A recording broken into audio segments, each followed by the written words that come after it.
It's just a science project. Silent breed is people! You know, a doctor friend once said the same thing to me. Frankenstein was his name. It's alive! It's alive! It's alive! That sounds like something out of science fiction. Please explain to me the scientific nature of the whammy. You live in a spaceship, dear. So? Yes, science! Program complete. Enter when ready. It's time to welcome our most special guests, the new Ig Nobel Prize winners. Here they come.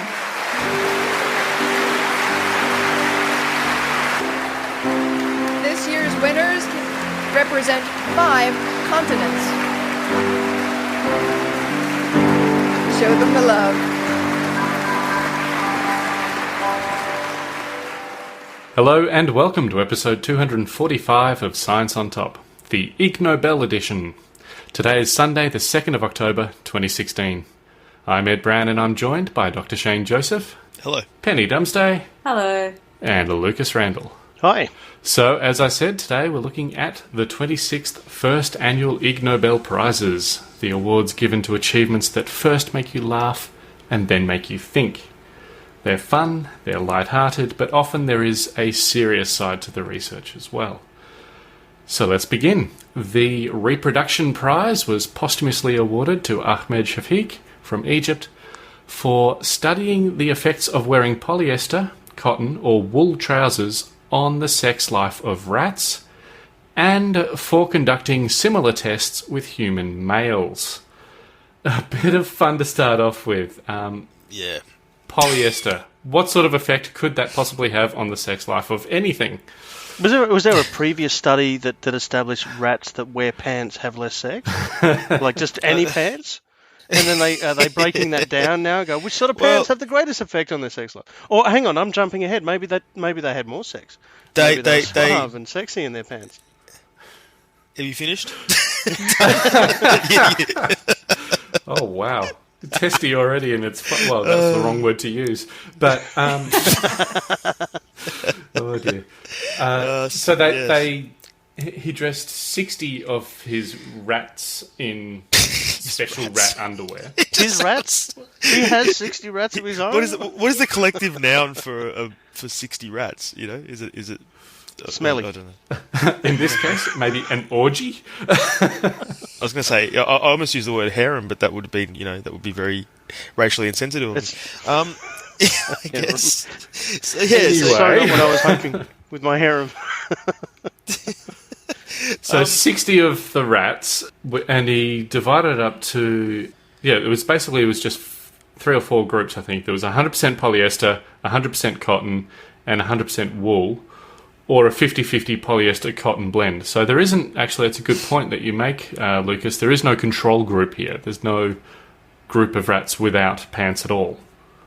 Okay, so I guess that's a control in its own right, I get a little bit, because we weren't comparing them. So he doesn't baseline it against rats that aren't wearing pants. It's just different types of pants and the effect, yeah? That's okay. Yeah. That's fine. Yeah. Why?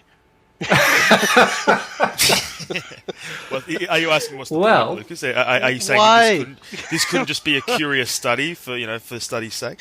No, he was apparently trying to sort of extrapolate this back to Egyptian men and their habit of wearing, I think, polyester pants.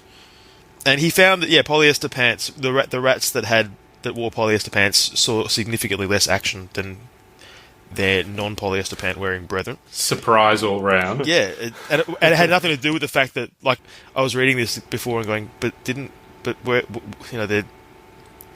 was there an opening in the front for this? Because there's an opening in the back to let them defecate, but there doesn't say anything about an opening in the front. Oh, there was, because there's a little drawing of the rat wearing the pants. And, but it doesn't reveal the bit that we're talking about. No, it doesn't show a little tail hole. Yeah, it doesn't show you your classic boxer shorts opening or anything like that. You know? Okay, it has a hole for the tail, and it obviously has a hole for the hind legs as well. Right. Presumably, there's also a penis hole as well, because otherwise, the fact that there is a big polyester barrier might be somewhat off-putting. Or was it just that they didn't actually have sex, but they tried? And the ones have rats? Sorry, rats don't. They still don't have hands, do they? That hasn't changed. They don't have hands, correct? How do they get it out? Because I don't know if you've ever walked up to the toilet and just willed it out through that hole. That ain't going to happen. That's just not. That doesn't work that way. How do they get it out? Oh man. I feel like we may be straying too much into the detail of the experiment here. Well, it's kind of important here. I mean, geez, we're talking. Laugh, and now I'm thinking, what the hell? But I mean, I didn't think this was this crazy because I read so much stuff about how, what the underpants that men wear can affect their fertility and blah, blah, blah. Like, I don't know, it seemed quite logical to me. I think it's logical until they decided to use a mouse model or a rat model for this study, and then surely things went off track a little bit there. I don't know that you can just, you can go, well, if this is the outcome in rats, therefore, I don't think that follows. No. I think there's some things that just don't follow. He saw that there was an effect here, that the rats in 100% polyester, they mounted and ejaculated less than those that were wearing cotton shorts or the other blends. And then he basically, I think he repeated this with actual men. And found that, essentially he saw a similar kind of effect. And he found they couldn't, despite their best line, they couldn't pick up because they were wearing polyester? Or? Yeah, maybe that's a reason. No, I think he hypothesized that there's something to do with electrostatic fields that the polyester creates that affects, the germ cells in your testes. Yeah. In the article, which doesn't give quite the information that we need, but it does say 3 years later when he tested the hypothesis on 50 men and concluded that, quote, polyester underpants could have an injurious effect on human sexual activity. But the thing that I don't get is I can see why wearing the pants can have an effect on sperm production and fertility and all of that. I don't see why it would necessarily affect how much action you get. Unless it's just that all the lady rats are kind of put off by the weird rat with the pants, which is a possibility. In that case, they wouldn't be touching any of them. But in this case, they're all wearing pants. So it was just a matter of which type of pants. That's true.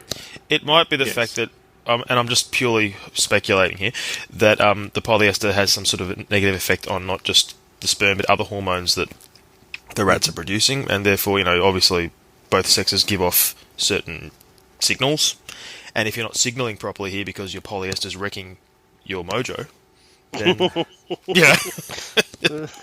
okay, but then it happens in humans as well. Yeah, polyester is bad for every every species. Every species. I think the take-home message here is don't wear polyester. Don't worry about unless especially your not aim is to not mount and ejaculate. If that's your aim, then let's go with the polyester. In terms of contraception, maybe there is some scope or avenue to go where either wearing polyester pants is a contraception method, or if it is an electrostatic thing, maybe we just attach electrodes. I think that's probably going a bit too far. Did the Ig Nobel Committee state why this won? Like, obviously, we've seen some articles on the research, but what was it about this that made it win? They don't specify the exact reasoning. They just give, in this case, the reason was for studying the effects of wearing trousers on the sex life of rats and doing similar tests with human males. Okay. And in true Ig Nobel fashion, it does first make you laugh and then make you think. Yeah, I'm not sure if you two have gotten over the laughing part, but I think no. the thinking side. To be honest, I'm very much worried about the experimental setup here and thinking, is this actually... I thought you were going to say the sex lives of Egyptians. No, that's the furthest thing from my mind. Just more that, there's no control group, for a start. So, obviously no one's going to go to repeat this. So. No, because I would like to actually see a baseline here. Is there actually an effect on...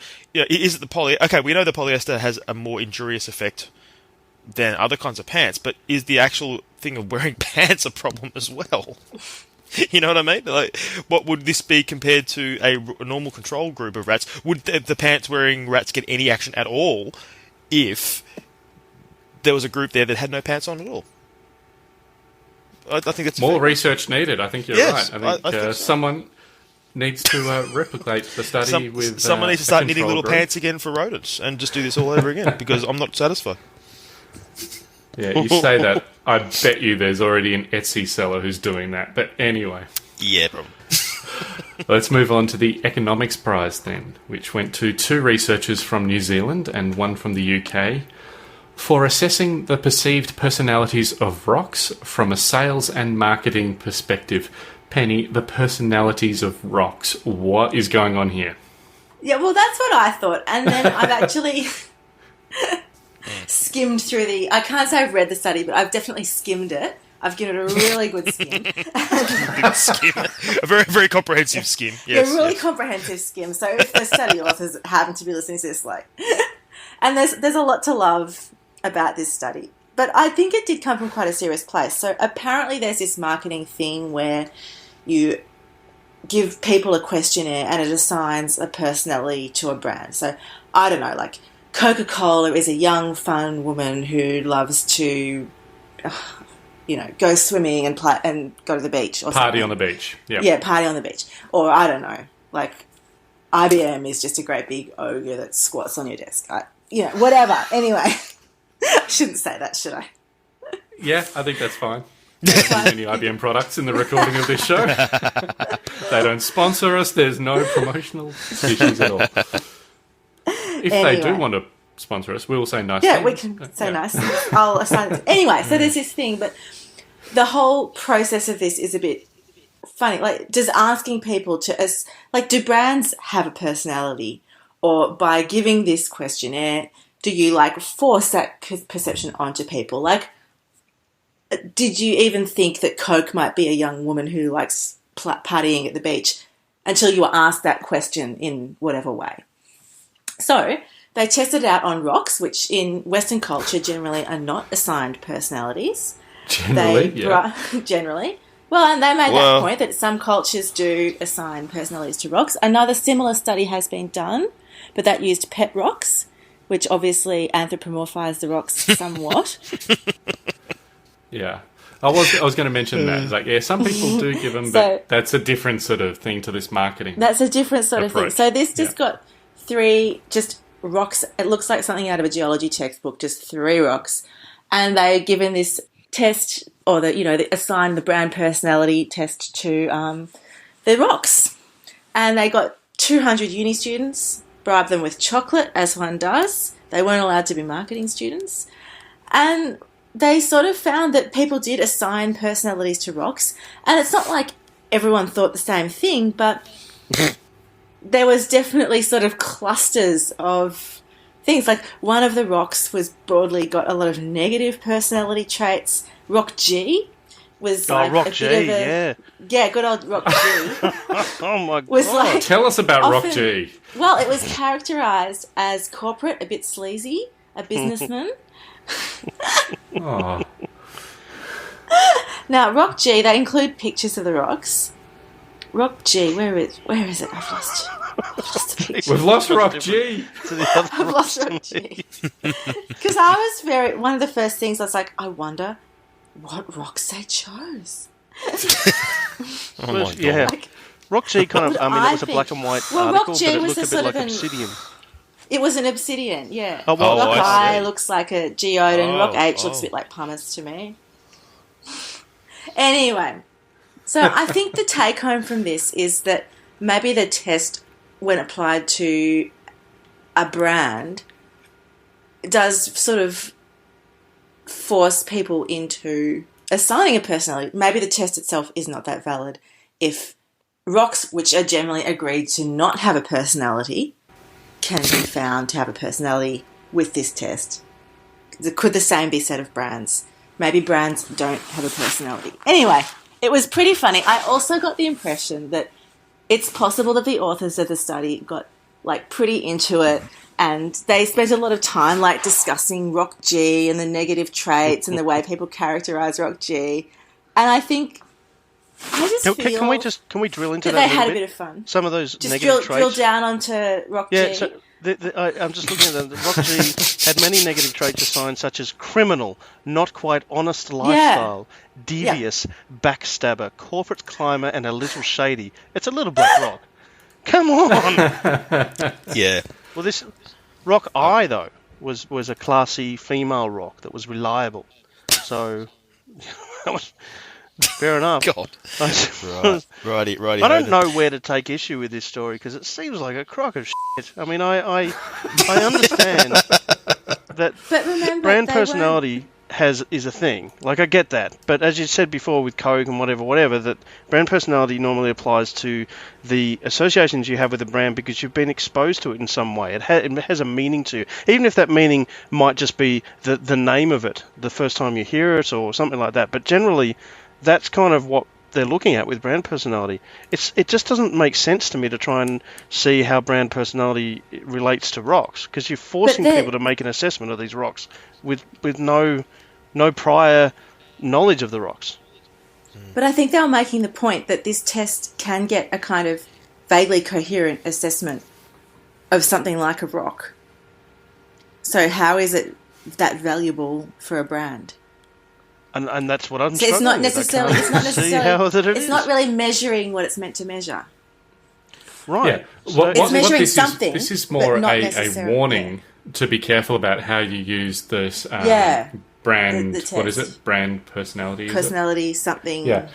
And it reminds me of there was the study that looked at that they did an MRI scan of dead fish, and they were still getting random sort of indicators of neural activity. And what they were saying was, we did this study to show that if you don't calibrate the MRI machine first, if you're not aware that there are these artifacts, your study can be jeopardized. Exactly. And so I think this is the sort of study that marketers have done to show that, hey, look, just surveying people and saying, hey, what does this brand mean to you, isn't necessarily meaningful unless there's maybe some more context behind it. Is that fair? I think you've... Yeah. Yeah. I think your assessment is fair. I'm not sure that was their assessment. Was it? I'm not sure. I don't know. We'll go with mine. It sounds better. Because I don't know what theirs is. Well, I don't know. Look, maybe if I had read it properly instead of skimmed it. Well, look, yeah, and I mean, yours sounds like it's sensible. And this, if you took this at face value, this would be just another sort of, faux random marketing smarmy bullcrap that makes my skin crawl. So, I'm going to go with yours, personally. All right. That'll do. Why not? Hey, look, we laughed, we thought about it. We haven't necessarily got any better an idea, but at least we laughed and thought about it. This from the very end of their conclusion. Overall, we consider that surveys are valid and very useful research instruments, but draw the conclusion that, as with any research approach, they should be used with careful consideration. Yes, I think there's something. Did they need to actually give personalities to rocks to figure that out? Honestly, I don't know. Anyway, I'm wondering whether you needed a study. I feel like I really need to defend this now. Like, if this survey can give a distinct personality to rocks, which have zero of those associations, then what use is it to do to brands? If it doesn't need, If that's what their final conclusion was, fine. That's agreed. If the purpose of this was to show that this... If like they say, if this methodology can find personality for rocks, then it is apparent that the methodology can create personality. So it's flawed. Then I'm 100% behind it, because they're saying that use with caution because this is a bit of rubbish. Yeah. But I do think they did get joyously carried away with describing their findings for the rocks. Yeah. I think I would be joyous about getting a paper published into a journal. I mean, it's a journal of marketing or something. But if I got a paper about personalities of rocks into a journal, I'd be very joyous about that. Well, then let's move on, shall we, to the Physics Prize, which was presented to scientists from Hungary, Spain, Sweden, and Switzerland for discovering why white-haired horses are the most horsefly-proof horses, and for discovering why dragonflies are fatally attracted to black tombstones. So the horses is all about polarized light and how the horseflies perceive that. We talked in 2012 in episode 45 about a similar study which was looking at why zebras have the black and white patterns that they do. And they also found that the ones with black and white stripes, they did it on artificial zebras, but ones with black and white stripes were less prone to being bitten by horseflies. Ones that were plain solid colours were more likely to get bitten. And this is a similar sort of thing. It's all about polarised light. Can anyone tell me what polarised light is? Nope. Polarizing of light is just that basically you line up all of the waves of light to be in one direction, and you see this maybe in everyday life. So if you wear polarized sunglasses, if you driving a car or whatever, sometimes you'll be looking at the tinting on a car nearby, and if you tilt your head, the tinting of the car nearby will tend to kind of change shade or go darker or lighter or whatever.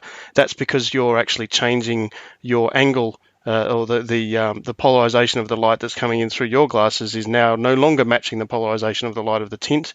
You'll see it sometimes if you look at a smartphone screen, because they're made of rows of LED emitters which basically emit polarized light. So yeah, it's a thing, and it's a thing that's all around us all the time. It's a thing. Yeah, I mean, light coming from the sun is not polarized. It's just going in all directions, but things can reflect off surfaces in polarized manners.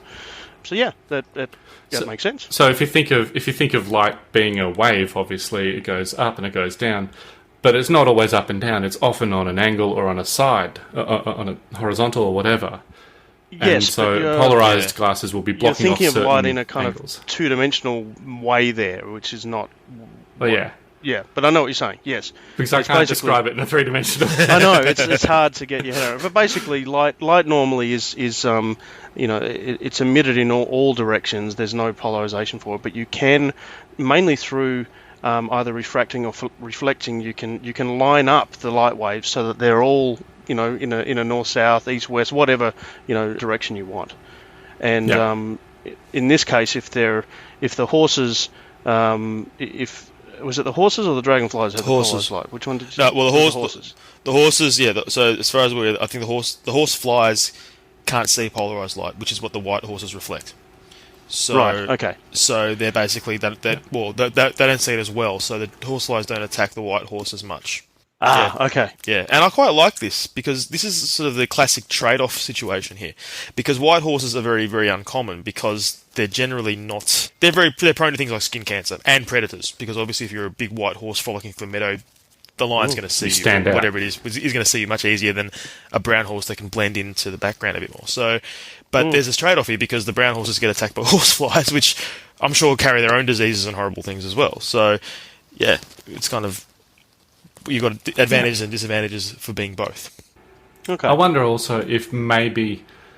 it's probably not, but is there some sort of evolutionary aspect to horseflies more likely to see brown better than white so that they can target horses better?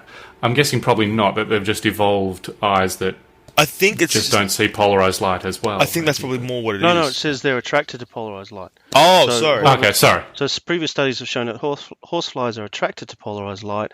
In this experiment, the shiny brown surface reflects plenty of polarized light. Okay, sorry. Vibrating in the horizontal plane, regardless of the angle it's viewed from. Yeah.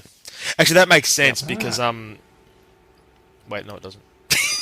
It made sense for a moment and then I lost it. Yeah. Wait. I'm trying to no, ignore me. I don't really understand the physics of this, but all I know is that, reading this article, the brown horses are the ones that do reflect more polarized light. Yes. And the horseflies can see this very easily. Okay, so apologies for my mistake. Yes. But yeah.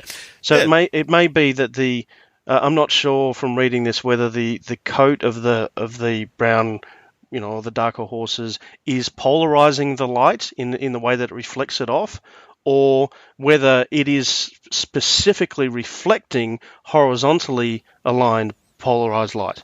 I'm not sure which of those. All we know is that the white horses don't reflect much polarized light. Right. That's all we know. So, or they reflect everything a lot, which means that you don't get specifically a lot of horizontally polarized light. Which makes sense because if you're a white horse, obviously when a color reflects off, like say, the reason you see a red object is because it's absorbing wavelength of its light. Yeah, and it's so I guess it's reflecting all kind. The white thing is reflecting all kinds of light back, and also in all sorts of different wavelengths. So yeah, actually that makes a lot more sense. Yeah, okay.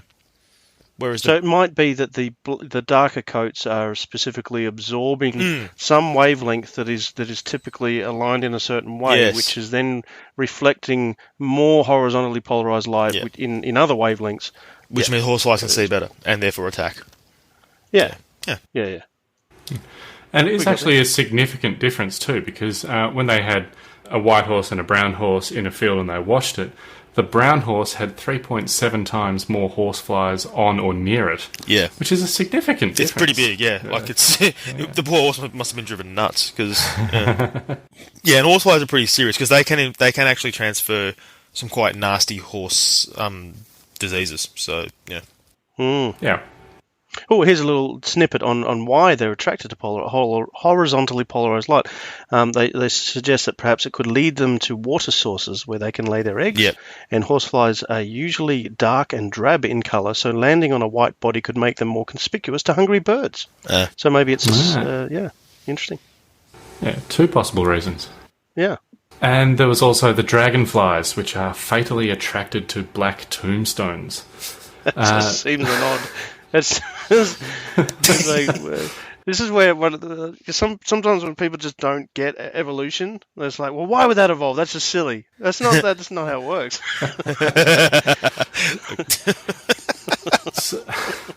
So what happened with it? Useful. But this is the similar sort of thing where it's the polarized light is attracting them to the darker object, I assume. Yeah, black gravestones, like smooth water, reflect highly polarized horizontal light. Well, sorry, highly and horizontally polarized light. So, yeah, same sort of thing. Dragonflies see it, are attracted to it, and stick on it more, settle on them more. So, are they actually like colliding with? Because it gave the impression, from the title, it just says tombstones are preferred by by dragonflies, so they just hang around. I guess it's a bit like when a moth flies directly to your car light kind of thing. Yeah. In one article that mentions that they observed dragonflies drowning in their kamikaze attempt to spawn on an oily surface. So this is when they had a black oily surface that they were testing and a lighter coloured one. So it could also be that they see it as water and they're confusing it for a water and they're trying to spawn where they can't, maybe. I don't know. Right. Or bloody things. Right. Jeez. Something to remember if you are choosing a black tombstone for your if you don't want dragonflies hanging around your trying to spawn on it. Your monument. Yeah.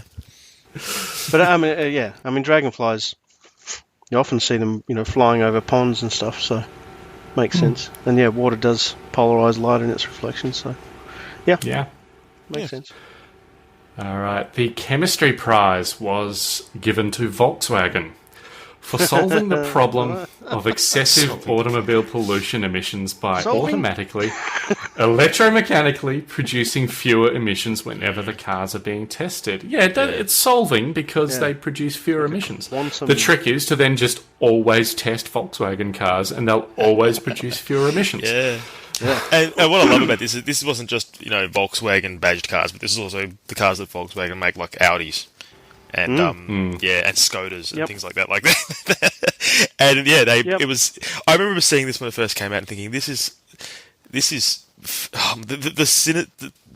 cynicism that went into this operation is amazing to me. Like someone had to sit down and go, okay, we want to beat the EPA standards, because we want better performance of our cars. So we're going to get some programmer to write a piece of software that will deliberately detect. It was just so blatantly dishonest that it actually staggered me. Oh, yeah. But at the same time, it is so cunning. It is like a really smart, morally corrupt, but smart it's extremely, it's way of getting around restrictions.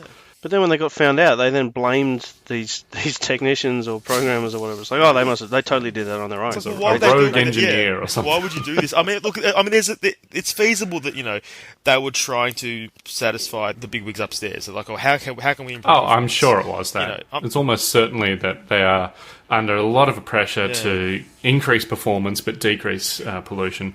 They're under a lot of incentives and pressure to find ways to get around these restrictions.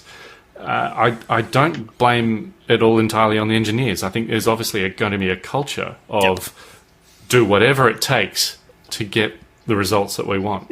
I think it's totally nothing to do with the engineers. As you say, they're employees at the end of the day. I mean, maybe there might have been some kind of like, you know what, I reckon we could do a thing that but there's no way that you look at the scale of this thing with hundreds... what is it? Tens of thousands of vehicles they're talking about. They're estimating maybe up to 800,000 cars in Europe alone. Yeah. Bloody hell! This is not something they came up with over lunch. I actually saw I can't remember the exact figure, but I read an article a little while just after this whole thing blew up, and they'd estimated the amount of pollution that was emitted by these cars that wouldn't have been if they hadn't done this, and it was kind of staggering. It was. They reckoned they would have emitted up to 40 times more than what is allowed in the US each vehicle because of this. Yeah. On the flip side, though, if they didn't do this and they matched the emissions requirements, they would have had worse performing vehicles. They would have sold fewer cars, so there would have been fewer cars on the market to produce the emissions. Is there any argument to there? No, I'm trying to defend the indefensible, aren't I? This is all damning to them. This is still bad, man. I do like the fact that Volkswagen were not there to accept their prize. It's sad. Well, it would have been at their cost. They're going to pay their own flights and accommodation. Apparently their car broke down on the way. No. Yeah. When they turned off the thing, it just didn't have enough guts to get there. There's a hill. They're at the bottom of the hill. They can't get up the hill. Yeah. All right. The Peace Prize was given to a team from Canada and the USA for their scholarly study called On the Reception and Detection of Pseudo-Profound Bullshit. And I believe they were very pleased to have gotten their paper published with, I think it was 200 mentions of the word bullshit, which we're not going to say anymore because we're going to keep this clean tag on iTunes. But this is basically all about Deepak Chopra and how the inspirational quotes that you get from your Deepak Chopra-like gurus, people who believe them, they found were less intelligent than people who kind of dismiss them offhand, which sounds like the sort of study that I would read and go, well, yeah, that's just playing to my biases. This is clearly the sort of thing that I would agree with. But is there any truth to it? Did anyone look into it? All right. Is there truth to their claim that people are less intelligent if they believe stuff? Is that what you're saying? Is that what you're asking? Well, yeah. Is this a reasonable study that conclusion is well founded or not? Nobody knows. There were some there were some correlations there, but the problem I have with this is how are they assessing the intelligence of the people who are believing it? I mean, the standard sort of IQ test already is very problematic, and it changes depending on references and cultural, stuff and all that sort of thing. Mm-hmm. Were they doing IQ tests for this? I'm not sure. I didn't read that they were. But the thing I really liked about it, though, was this website that they set up. It's like a random BS generator, and it is so funny. There's a button up the top that changes to a new set of BS for you, and it just makes stuff up. And it sounds perfect when you're reading it, especially if you use like a Carl Sagan voice. It sounds very, very reasonable. And you just you read it, and it says I nothing. wouldn't go that far. It says nothing. It doesn't. I wouldn't say it sounds reasonable. It sounds profound. If you're, it does sound profound. You're right. It sounds very profound. If you don't look at the words too clearly, and if you're obviously not addled by drugs and or alcohol and or both, but it's the goal of electrical I have no way to describe it impulses. except that it's just random, profound rubbish. Yeah.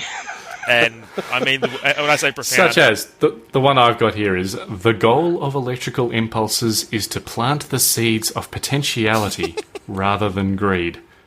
What? What does that even Should mean? be on a poster. It doesn't mean anything. Should totally be on a poster and paste it all over Facebook. Yes. By blossoming, we self-actualize. Yeah, anyway. Non-locality is the driver of freedom. It's seriously, you could read these all day and go, that's Deepak Chopra, that's Deepak Chopra, that's Deepak Chopra. Or David Wolf, or you know. Oh, yeah. Yeah, same sort of thing. Like, it's just, yeah. Yeah. So I'm somewhat skeptical that there is any actual link to intelligence. And we've spoken before about what does it even mean to be more intelligent, because there are different types of intelligence. There's emotional intelligence, musical and artistic intelligence. And, well, it did make me laugh. I'll give them that. And I thought about it a little bit. Yes, but as I say, the gem for me is this BS generator. It's fantastic. Yeah, really, really great. Got to give him credit. I mean, I'm gonna be I reading this paper or reading about this paper. I can see that the authors were probably coming at it from a almost like look at these morons kind of point of view, and that's the problem because they already had that is what worries me. They had preconceived notions in their head already about the intelligence level of these people that they were testing, and yeah.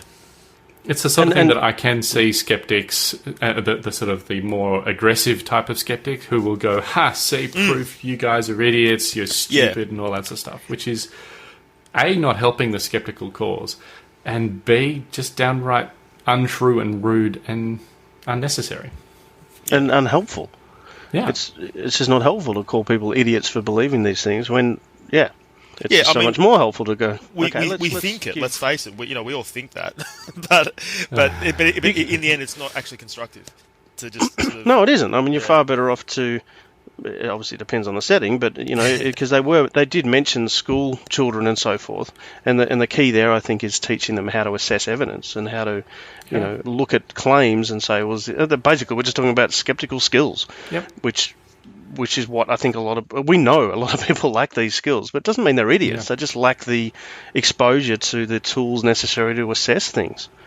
I've often thought that the belief in, particularly in things like conspiracy theories, I've often thought was skepticism gone rampant.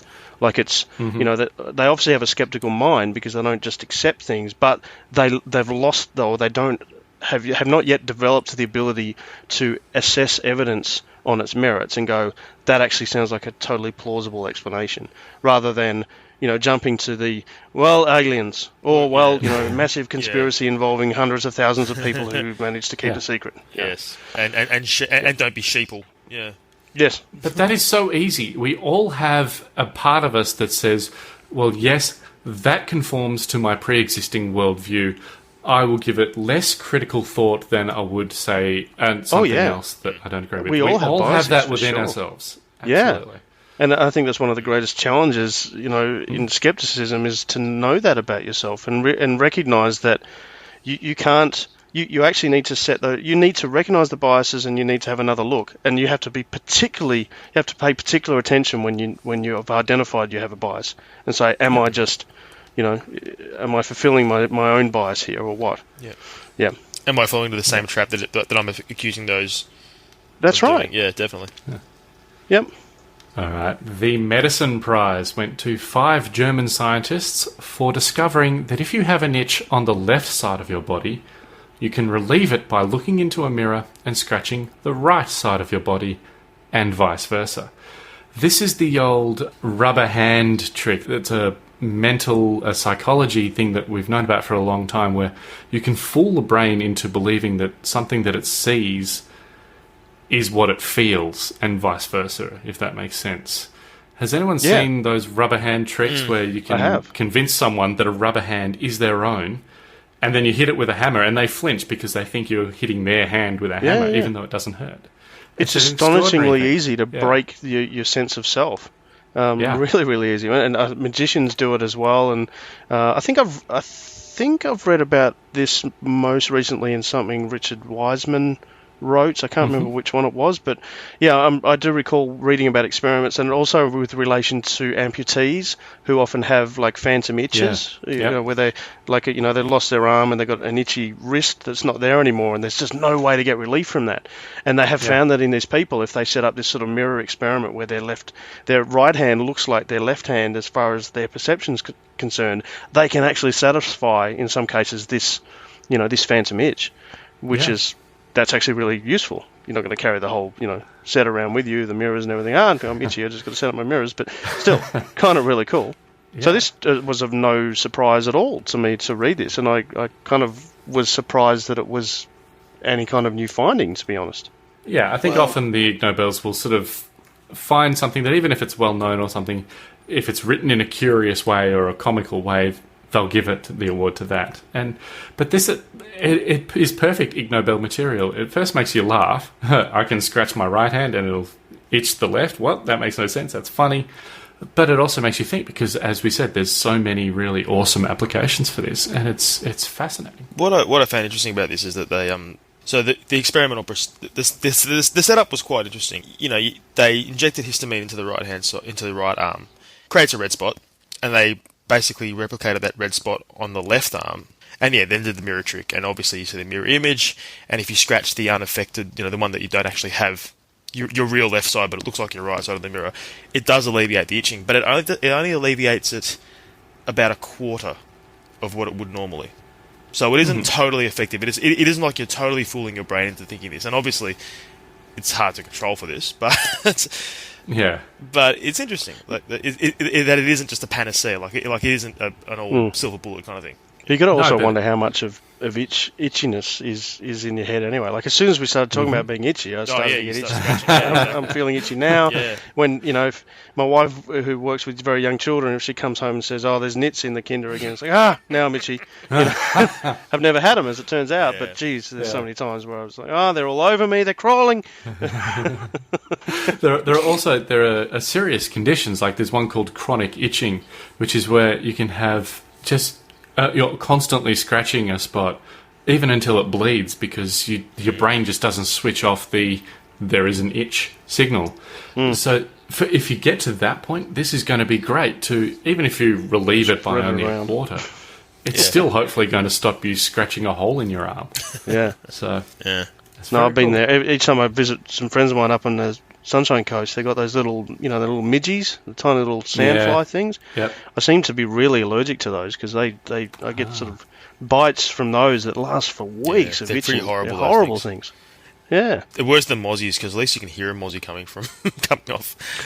But, and you can see the damn mozzies, but these things are so small. You can Yep. All right, let's all just stop scratching ourselves and move on now. The Psychology Prize went to scientists from Belgium, the Netherlands, Germany, Canada and the USA for asking 1,000 liars how often they lie, and for deciding whether or not to believe those answers. Which is one of those circuitous things of logic, but it's actually, when you're dealing with psychology of liars and chronic liars, you need to establish a baseline. You need to decide, how often does the average person lie? The question is, how do you do that? You have to ask people, how often did you lie today, sort of thing, and you just sort of have to decide whether or not they're being honest. It's one of those really tricky problems. Was one of them Donald Trump? I have the best lies, I tell all the lies, I suspect if they were to include him, that would be an outlier, or it would skew the results horribly. An outlier, nice. Hope so. Yeah. Well, they did find that... How do you know it? You don't. They just had to sort of... take their word for it. Decide. Well, yeah. They did find that, I think it was the older people were more honest, and younger people lie more often. But, I don't know. I wonder if there's like a correlation there of older people just care less about what people think of them. Is it? No, I will not wear pants to go to the shop. No, don't care. Were you wearing pants when you left? No. Well, it's also, younger person would have tried to cover it up with some sort of lie. I swear I put pants on. Yeah. Well, Well, it's also about my channel. I think you've just revealed a little bit too much about your own psyche there, but still. But yeah, it's interesting. Like I said, to do any sort of psychological research where you need a baseline, these are sort of really tricky questions, but also funny. The Biology Prize was awarded jointly to Charles Foster for living in the wild as, at different times, a badger, an otter, a deer, a fox and a bird, and to Thomas Thwaites for creating prosthetic extensions on his limbs that allowed him to move in the manner of and spend time roaming hills in the company of goats. These are some eccentric people. Yeah, I have real problems with this being awarded a biology prize, but I know. I have problems with it being awarded a prize. Penny, you were interested in this one, weren't you? You had something to say. I was just like, of course, the badger guy was English. Like, I just feel if we're just going to go stereotypes and how people in different cultures just express their dissatisfaction with just everything. That just seemed a very English way to do it. To dress up as a badger? Yes, I will, really? I will live as a fox or a badger or something. I don't like society, English therefore I will become a badger. No, not even based on English people, just on just on your stereotypes, on my on your pre-existing biases. Yeah. Plus, all the like Winnie the Pooh and all that stuff. I don't know. Or Winnie the Willows. I've been reading a lot of Winnie the Pooh lately. Peter Rabbit. Well, they have an affinity for wildlife. Let's give them that. Okay, so he was a barrister, I think, was he? This Charles Foster, or am I thinking of the other guy? I think he was a barrister and right. became dissatisfied with that, defending with criminals. Essentially, and I didn't really just wanted to get out there and experience life as animals. Yeah. I think what he's trying to sort of say is that, these are animals who they don't have a sense of past or future. They live in the moment. And by forcing himself to live barefoot, to hunt for his food and to hang around with these animals, it was his way of reconnecting with nature and to ground himself and focus on life in the now. I think he's a weirdo. What was your clue? Was it the statement of when he was a toddler and he was saying that he used to look outside his bedroom window and there was a crow. There was a crow outside and this bird would stare at him with its yellow eye rings and black pupils, taunting him. It knew something and Foster wanted to know what. What does it know, this bird? Well, to be fair, surely we've all looked into a dog's eyes and sort of wondered what it's thinking. Yes, but then we haven't We've gone all sort of wondered how they experience life and how they think. We haven't then gone and put on a dog suit and become coprophagic. I mean, honestly. Right, so you haven't done the experiment. But this is my issue.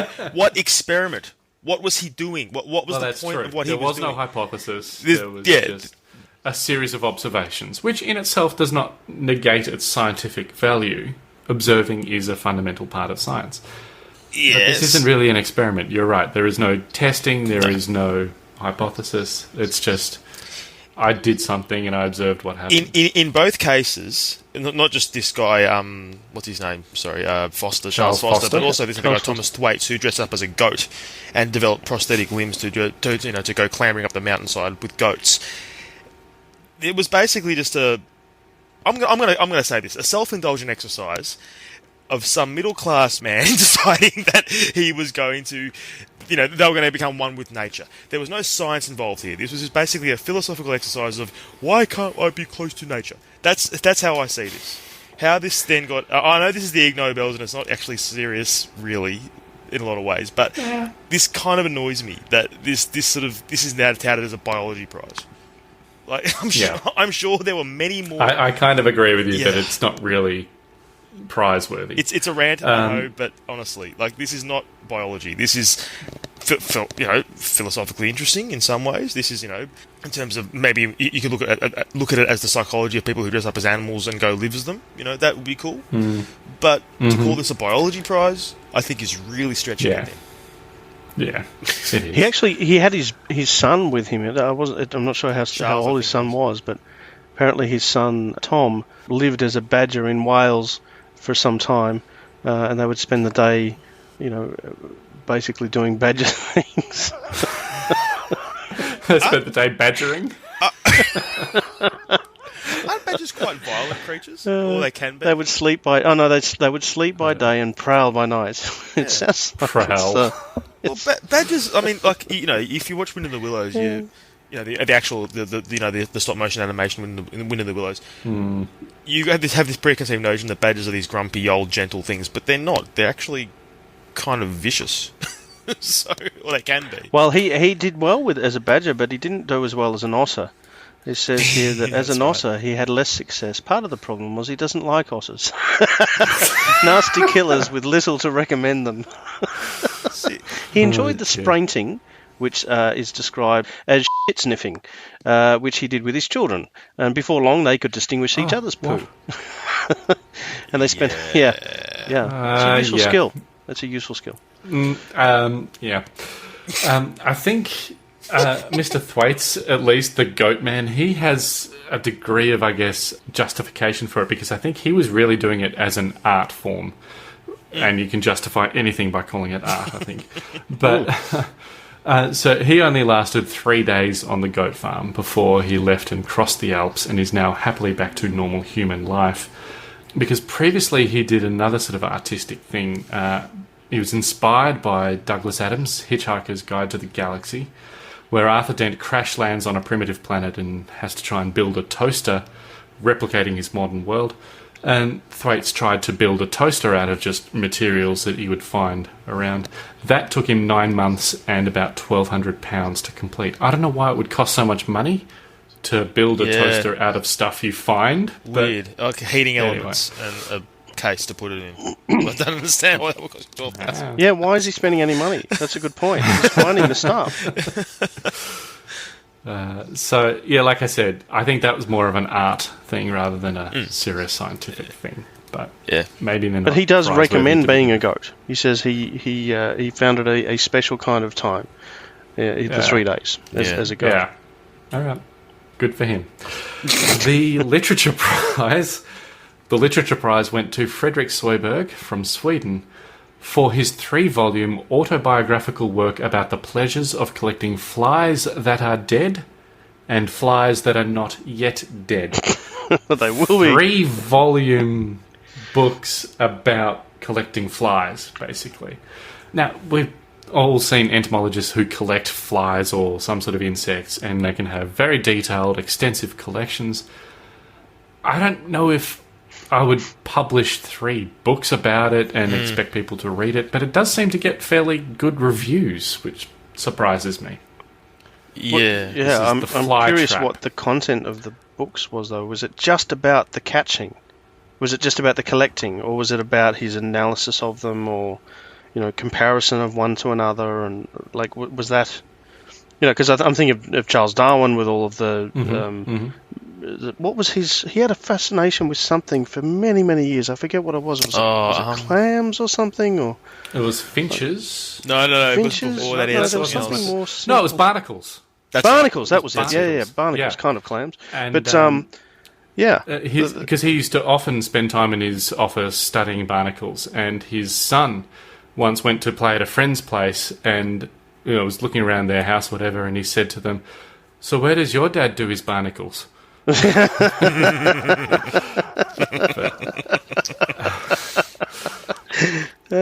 Okay, so according to NPR's review of The Fly Trap, the book is filled with delightful observations. As a young man trying to escape the fate of a person whose talent lay in flies, he took a job in the properties department of Sweden's Royal Dramatic Theatre because all of us need to flee blindly from time to time so as not to become copies of the world's expectations. You then wrote 3 books about it, so I don't know how much you've fleed that lifestyle, but interesting. That's the Literature Prize for you.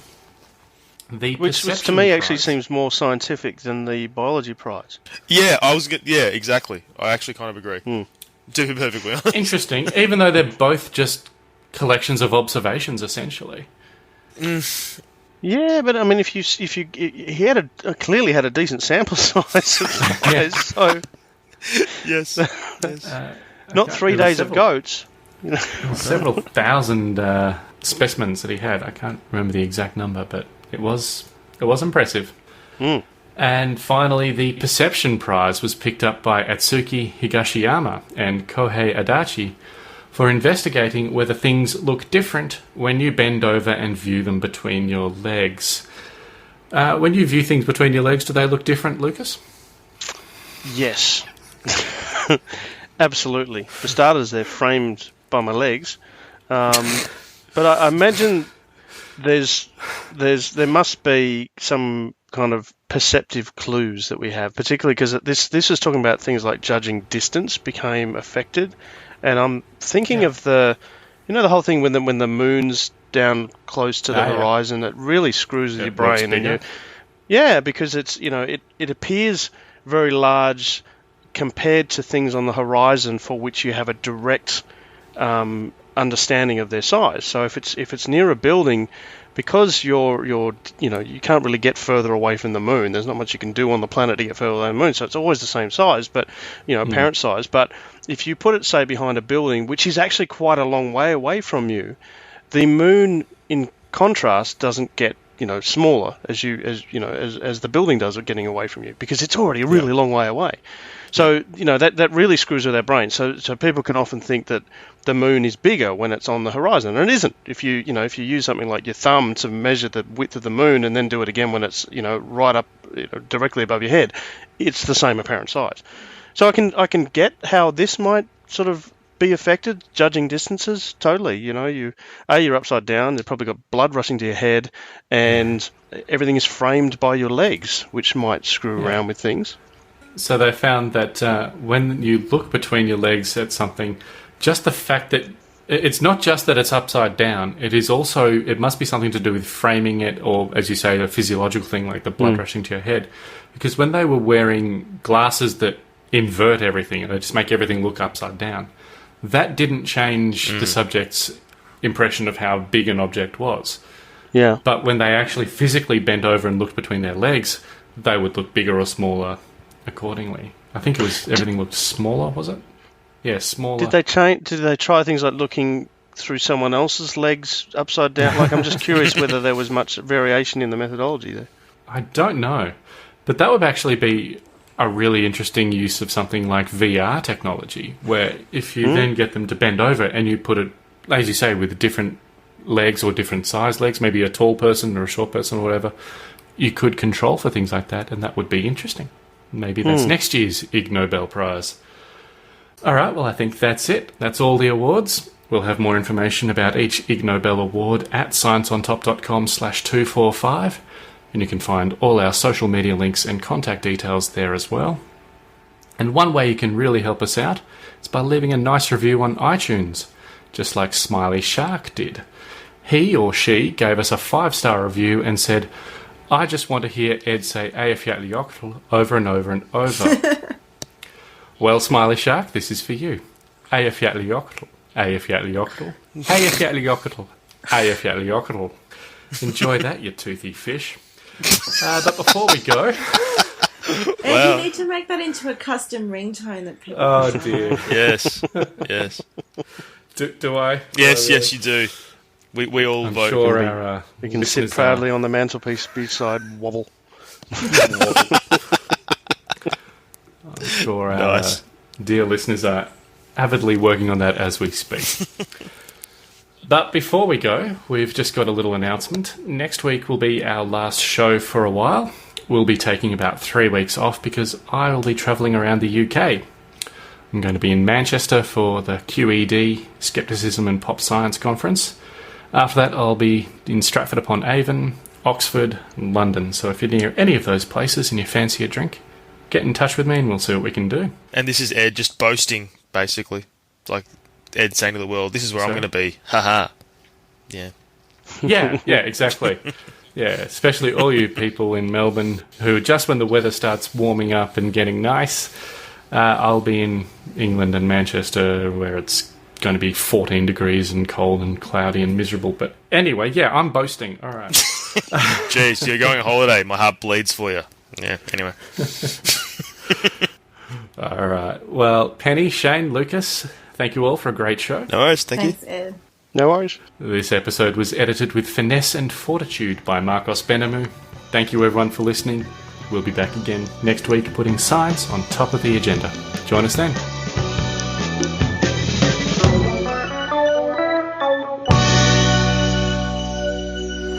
As you know, we used to have a problem at this ceremony. Many of the speakers would exceed their allotted time. In the past, we have solved this with the help of a delightful, ever-so-cute 8-year-old girl, an 8-year-old girl named Miss Sweetie Poo. This year, our theme is time, and so we have replaced Miss Sweetie Poo with an alarm clock. Please welcome the human alarm clocks. Human alarm clocks, please demonstrate what you will do when somebody exceeds his or her time. Ding-a-ding, ding-a-ding, ding-a-ding, ding-a-ding, ding-a-ding, ding-a-ding. Thank you, human alarm clocks. Now thank you, human thank you. Thank you, human clock. Thank you, human alarm. Thank you. Well, thank you guys so much for this. This is actually a huge honour for us. And what can I say? The Ig Nobel rocks. But yeah, so basically for us, we'd like to actually thank Marketing Theory for actually publishing this. And yeah. Thank you very much for this award. I feel very honored to represent our team of 9 people.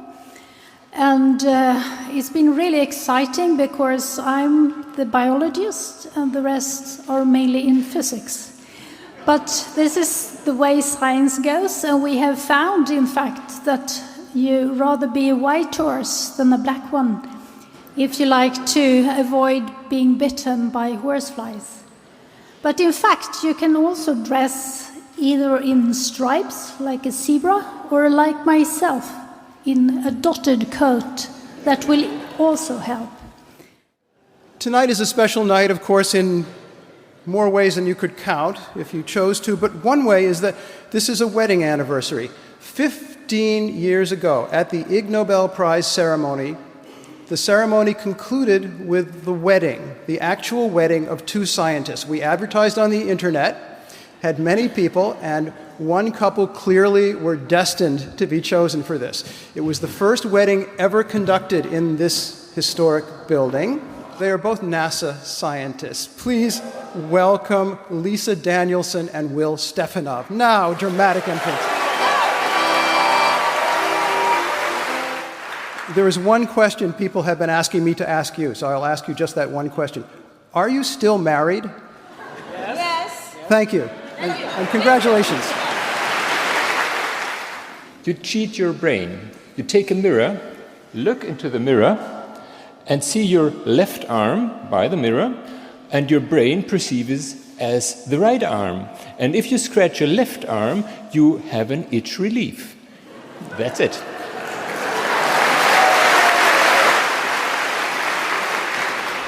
And now I want to thank you, all my previous teachers who had made the basis for all this research possible. And okay.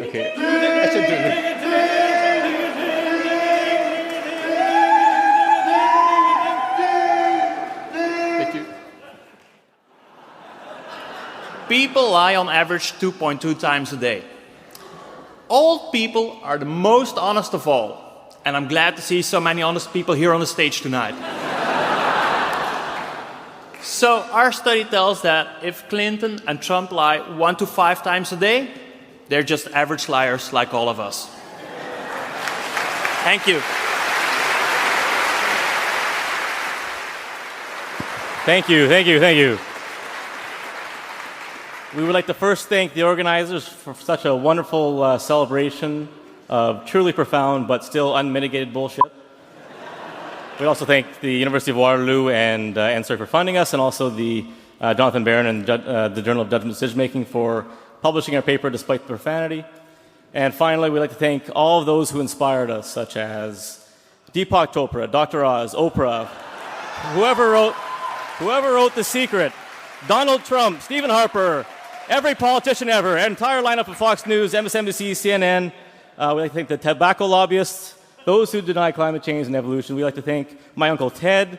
Your quantum vibrations permeate the transcendent essence of a true experience and coalesce into a bullshit paper. Thank you.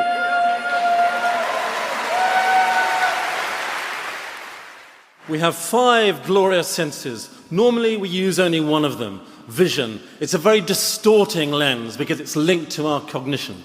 And that means that we get only about 20% of the information that we can squeeze out of this extraordinary world. Animals, by and large, do a good deal better. And in an attempt to see woods as they really are, without that distorting lens of vision and cognition, I tried to follow 5 non-human species: badgers, foxes, otters, red deer, and ridiculously swifts.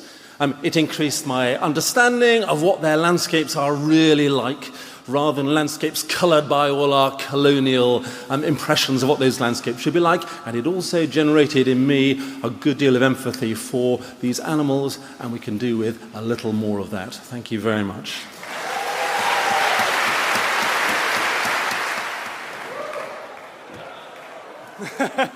Hi, everyone. Oh. Yeah, this is a huge honour. Thank you very much. And so I got tired of all the worry and the pain of being a human, and so I decided I would take a holiday from it all and become a goat. We ask that you please remember this final thought. If you didn't win an Ig Nobel Prize this year, and especially if you did, better luck next year. Good night.